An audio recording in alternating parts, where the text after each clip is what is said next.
Alright guys, I think this is actually a pretty cool video. Welcome back to the channel.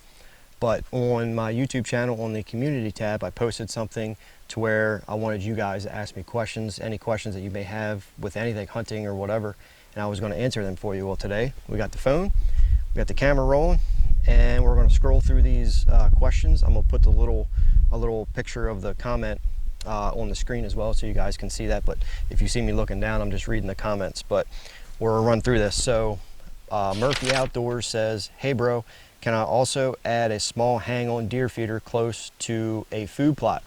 You certainly can, but in my opinion I would not, because deer feeders are not natural to deer.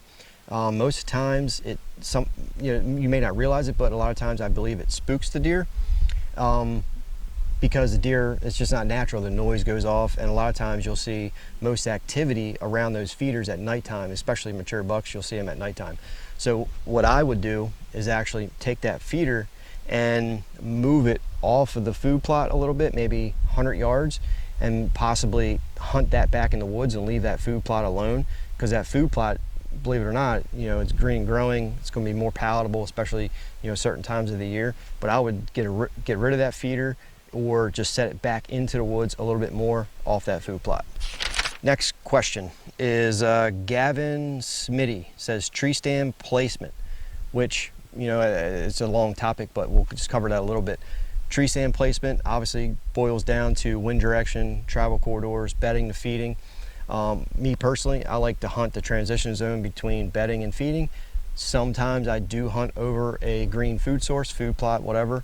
I do like hunting that, but the key to tree stand placement is wind direction and getting in and out of that tree stand without spooking deer. If you can't do that, then I would abandon that tree stand, move it, and find another place to hunt.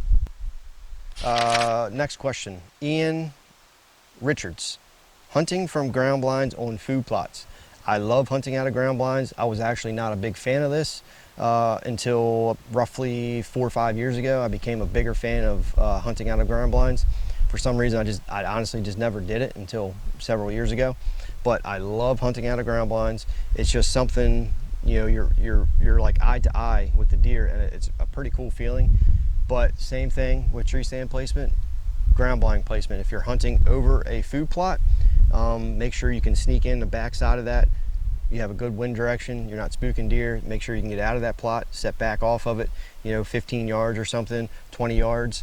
You can set a ground blind off a field.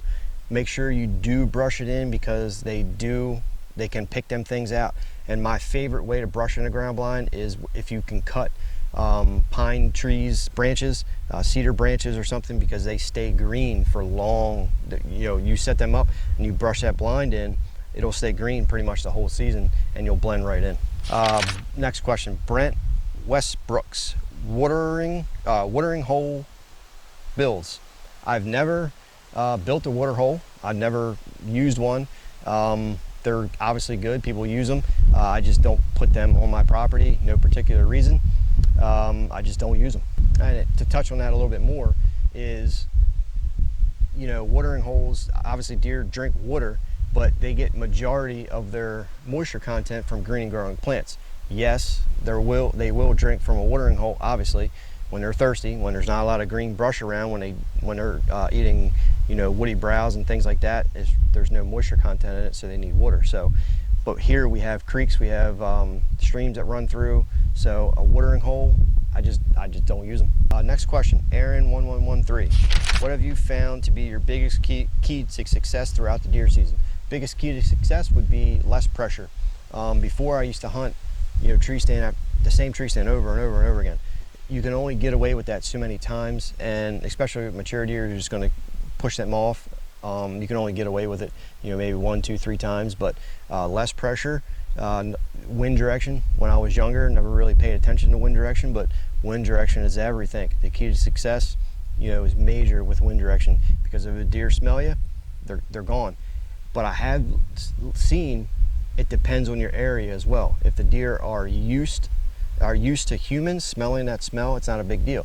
If you're hunting an area that is highly pressured with other hunters and people using different scents all over the place, then you're going to have a hard time with that. But Always hunt wind direction. The next question, Jonah Peck, what hunting gear do you use?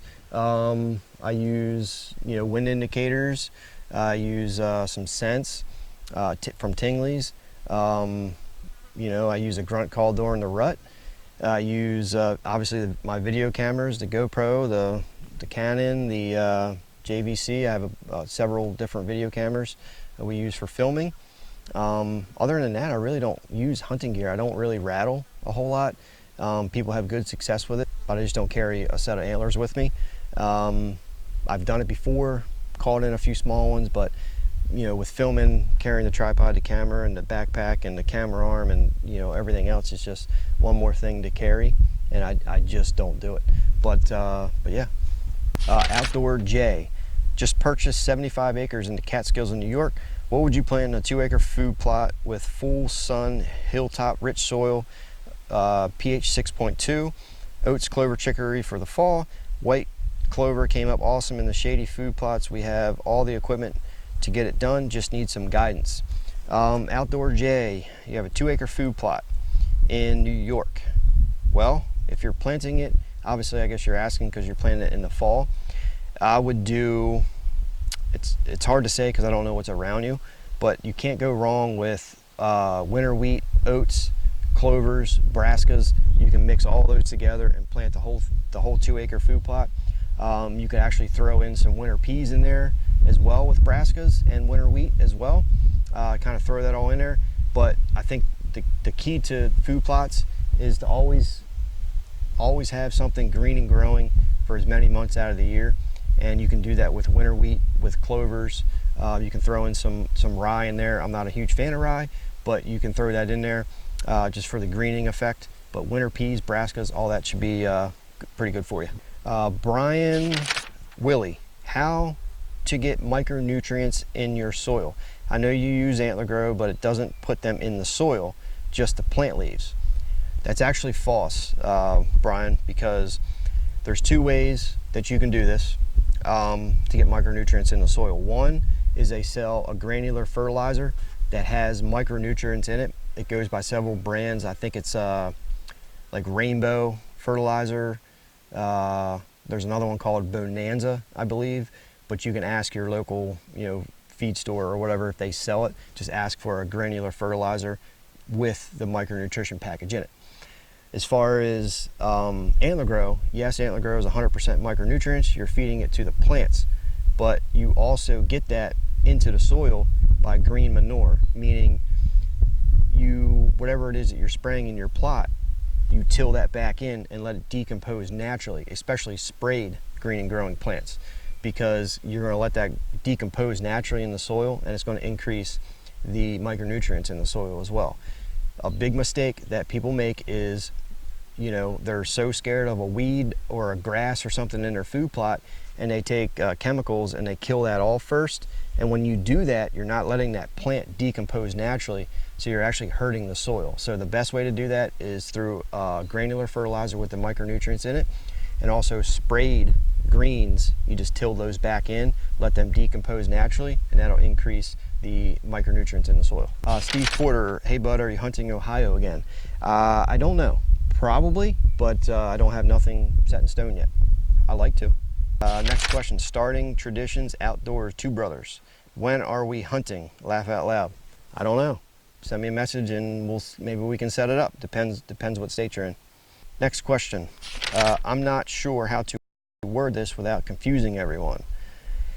How do we as fellow food plotters influence a health of bucks if they spend half of their life on summer range and only show up at my property around September, October?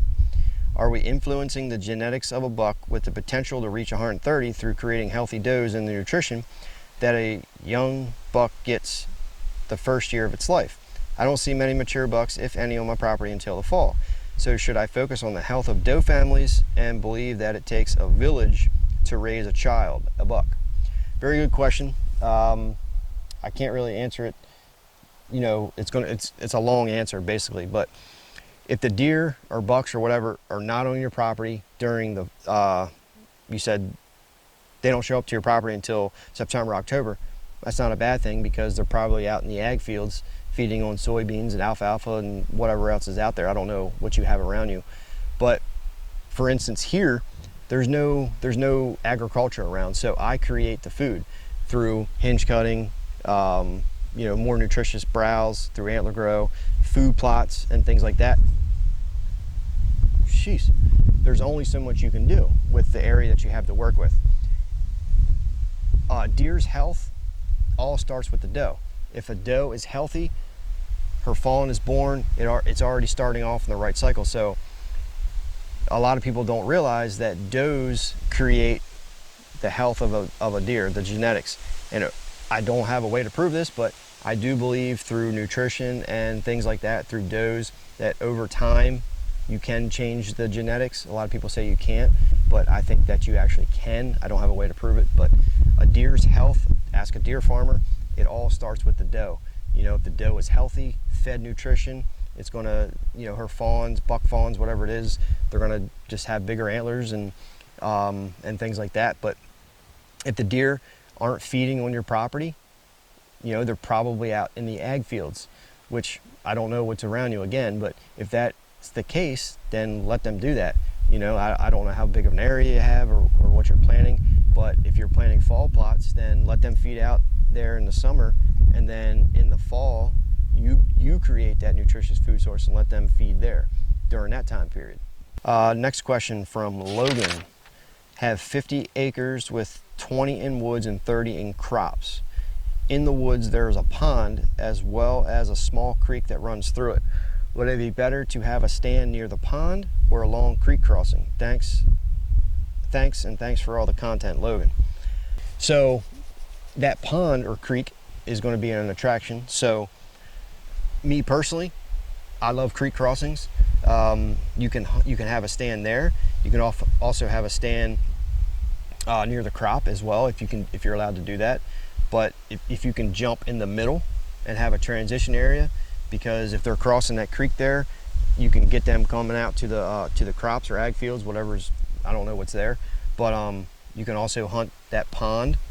You can hunt the creek, or you can set back off of that a little bit and figure out where they're coming into there, because a lot of times when they get to that, actually, like at that pond, it's going to be like a destination. So a lot of times when deer get to that destination, pond, field, whatever, they're going to be nervous. They're going to be on edge a little bit. So if you can set back off of that a little bit, I think you'll be better off. But I love creek crossings. We have a lot of creek crossings here that we have cameras on, and we have some stands on and stuff like that, that it's very good hunting. You see a lot of deer on creek crossings. But if you can step back off of that a little bit, or sometimes you can get away with hunting that creek crossing or pond, or a lot of times you can set off of that a little bit more toward the food plot. But it's all in transition. Wherever the deer are transitioning naturally through, that's where you should set up. All right, guys, that's pretty much all the questions. Hopefully I didn't miss any. But if you enjoyed the video, smash the thumbs up button. If you heard your question in this video and you're watching it, go ahead and leave a comment down below. If you guys are new, subscribe. I'll see you guys next time.